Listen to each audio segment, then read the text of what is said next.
வாழ்க வையகம், வாழ்க வையகம், வாழ்க வளமுடன்.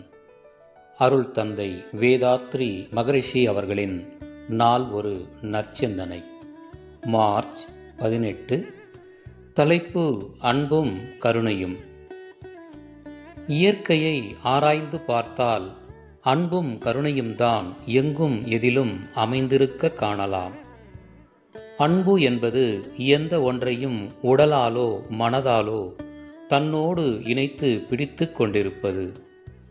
அப்படி இணைந்துள்ள மற்றொன்றுக்கு தனது ஆற்றலை தொடர்ந்து அளித்து அதனை காத்து வருவது கருணை.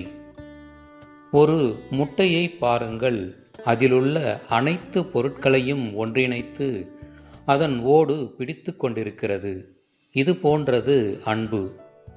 முட்டைக்குள்ளிருக்கும் மஞ்சள் கருதான் குஞ்சு ஆக உருவாக இருக்கிறது. அந்த மஞ்சள் கருவுக்கு அதனை சுற்றியுள்ள வெள்ளைக்கரு தேவையான எல்லா பொருட்களையும் அளித்து நலமளிக்கின்றது. இது போன்றது கருணை.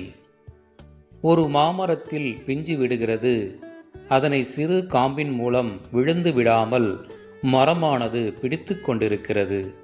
இது அன்பு. அவ்வாறு பிடித்து கொண்டே பிஞ்சு வளர்வதற்கு தேவையான ரசாயன நீரை அந்த மரம் பாய்ச்சி கொண்டே இருக்கிறது. அதுதான் கருணை.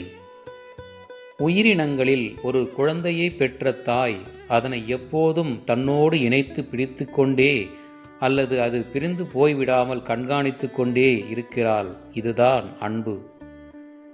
அதே காலத்தில் அந்த குழந்தை வளர்வதற்கும் வாழ்வதற்கும் தேவையான பால், உணவு போன்றவைகளை அது வளர்ச்சி பெறும் வரையில் ஊட்டிக்கொண்டே இருக்கிறாள். இதுதான் கருணை. அருள் தந்தை அவர்கள் வாழ்க வளமுடன்.